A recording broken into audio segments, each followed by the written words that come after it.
لكن ما أنت ديجان كان لوجر ديسي جورجا وديجان هلستي سوته أو ديجان كده حبوي واضح عفرتش هذا ولا جالس ويرري كران وأنا الجيل سدا هدي دومي صور راعي كران دلايري كسر دولي كران وحكست واد كفلان كرتان إذن كي حوج دلكن ويكفوجين الله ده ديجان كذا أنت سوق جاري مرة لو كلا بحاجة soo dhawaada daawadayaal dhawaan ayay ahayd markii la daafuray guriga loogu magac daray mahadsanid madaxweyne Farmaajo hadaba gurigaasi waxa laga furay ceel jaale oo ah duleedka magaalada Marka General Cabdiqani Daahir Gaas ayaan ka waraysan doonaa gurigaasi halka laga furay iyo sababta ugu weyn ee madaxweynaha halkaasi guriga loogu dhisay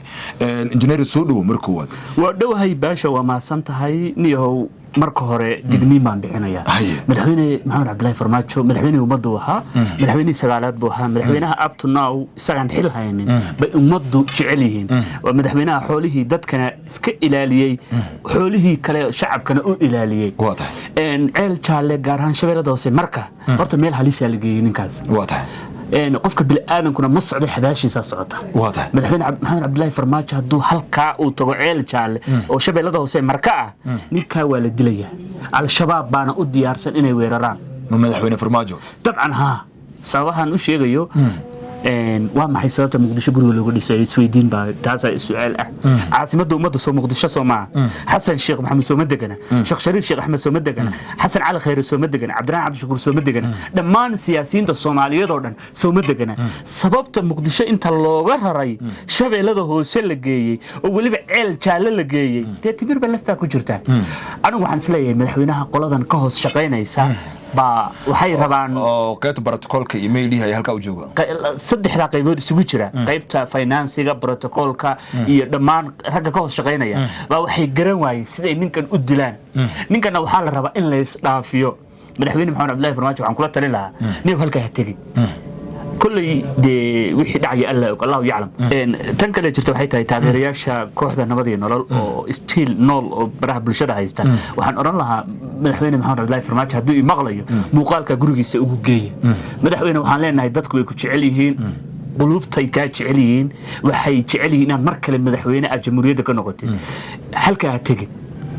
shacabkan nabad iyo nolol waxaan leeyahay warta muuqaalkan saad u wadaan madaxweynaha u geeya kuwan ka hoos shaqeynaya waa dabcan waa madaxweynaha guriga loogu dhisay ceel jaale waxa leedahay hadii uu tago xaalad halis oo dhanka ammaanka ayuu gali karaa beesha shabeellada hoose risk bay leedahay marko waxaad ogeyd in dawladda maxamed cabdullaahi farmaajo markii ugu horeysay ay kooxda al-shabaab ka faramaroojisay oo dagaalo rag halis rag aad u waaweyn lagu waayay markuu xilka taaramku xilka hayay dagaalo ba'an buu la galay kooxda argagixisada khawaarijta uu ka faramaroojiyay shabeellada hoose marka ka faramaroojiyay laakiin maanta deegaankan looga dhisay guriga waa deegaan halistiisa wato oo deegaanku hadda xeeb weey afarta jihada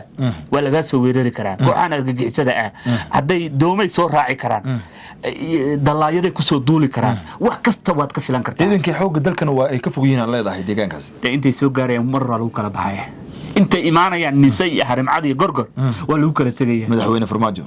umar raba la dilaya laakiin anigu dabcan aniga si fikirkayga ila tahay ceel jaale madaxweynuhu yuusan tagin arintaas kula talin lahaa sababta ay tahay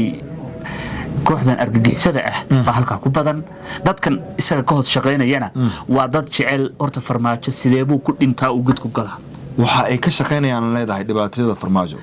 waxay jecel yihiin maxamed cabdullaahi farmaajo sidee buu gud ku galaaba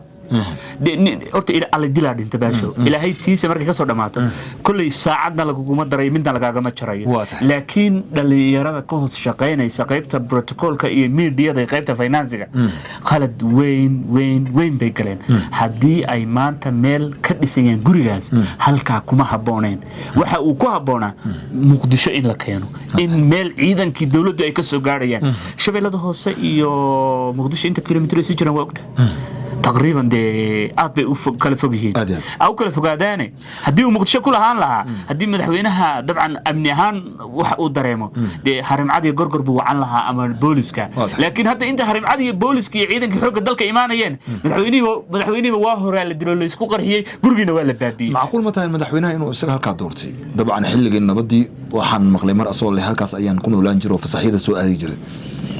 مايا وديغان دلحيس مايا ديغان دلحيسها لكن مدحوينها ديقدن waxaa galiyay qolada ka hoos shaqeynaysa ee protocolka iyo media u qaabilsan ba halka geeyay shacabka Soomaaliyeed ay ku mahadsan maadaama ay guri u dhiseen laakiin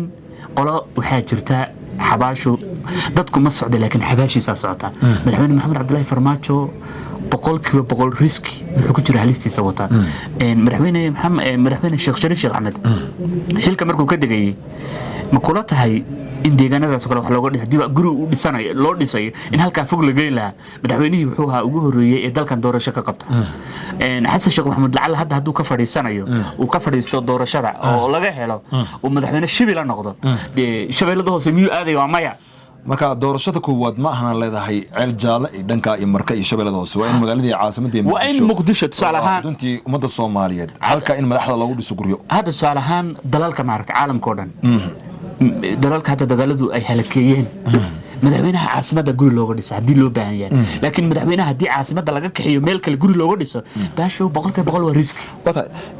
gabagabadii rajada in mar kale uu dalkan madaxweyne ka noqdo farmaajo halbeeg noocee ah ayaa ku qiyaasaysaa wallahi horta halbeeg waxaan ku qiyaasi lahaa dabcan hadaan dhaho shacabka horta qulubtooda hadii maanta doorasho one man one vote ay dhacayso dalka Soomaaliya ay maanta ka dhacayso farmaajo loo badanaya shacabku farmaajo jecel because farmaajo sababta ku jecel ku cadeynaya hantidii dadkana way iska ilaaliyay hantidooduna waa u ilaaliyay maanta guri muqdisho kuma leh maxaa la dhahaa sandaqad yar xataa uga taagna isagoo shaarkiisu nadiif u yahay buu halka ka baxay wata xiliyadan oo xaaladda kalguur dalka uu ku jiro xilligii farmaajo dabcan farmaajo filada ka soo bax banaanbaxyada dhacay waxa sameynaya shacab ay ahaayeen niyo horta waqtigii farmaajo meesha uu ka tagay shacabku inta sarcad bay ku jireen nolol khiyaali ku jireen hadda laakiin noloshii dhabta haabay arkeen ani waxaan u soo laabay farmaajo waxaan arkay hooyooyin leh maanta layma barakiciyeen maanta waxaan haysay lagama barakiciyeen in madaxweynaha hadda jooga groupkiisa ka mid ah madaxweynaha wuxuu noqday intuu dadkii noolaa ka xishoon waayay meeytidii qabriga uga daba tagay meeytidii buu uga daba dadkii noolaa intuu ka xishoon waayay buu meeytidii xataa qabriga uga daba tagay madaxweyne maxamed cabdullaahi farmaajo waqtigiisii ma dhicin mana dhici doonin in xabaalo dad meeyti ah la soo guro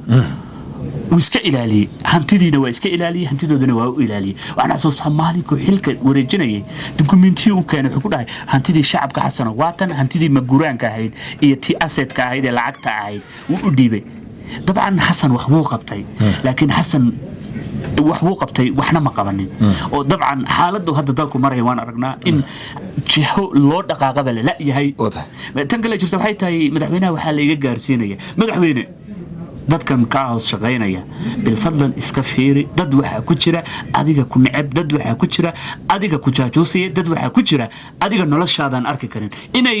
guri meel kasta lagaaga dhisi karay maxaa shabeellada hoose ceel jaala geeyay muqdisho ma duleedkeeda lagaaga dhiso ma xeebta liida lagaaga dhiso muqdisho waa maxay sababta caasimada inta lagaaga kaxeeyay shabeellada hoose lagu geeyay dabcan geeridaaday rabaan dadkaas waxaan oran lahaa il gaar ku hay oo tahay aad waa maasantahay kaas wuxuu ahaa injineer Cabdiqani Daahir Gaas daawada aragti ahaan maxay tahay aad isleedahay sababta madaxweynihii hore Soomaaliya Maxamed Cabdullaahi Farmaajo gurigaasi loogu magac daray mahadsanid madaxweyne Farmaajo loogu dhisay ceel jaale oo loogu dhisi waayay caasimadda ummadda Soomaaliyeed ee magaalada Muqdisho halka oo si aragtidiina ku soo lifaaqa mahadsanid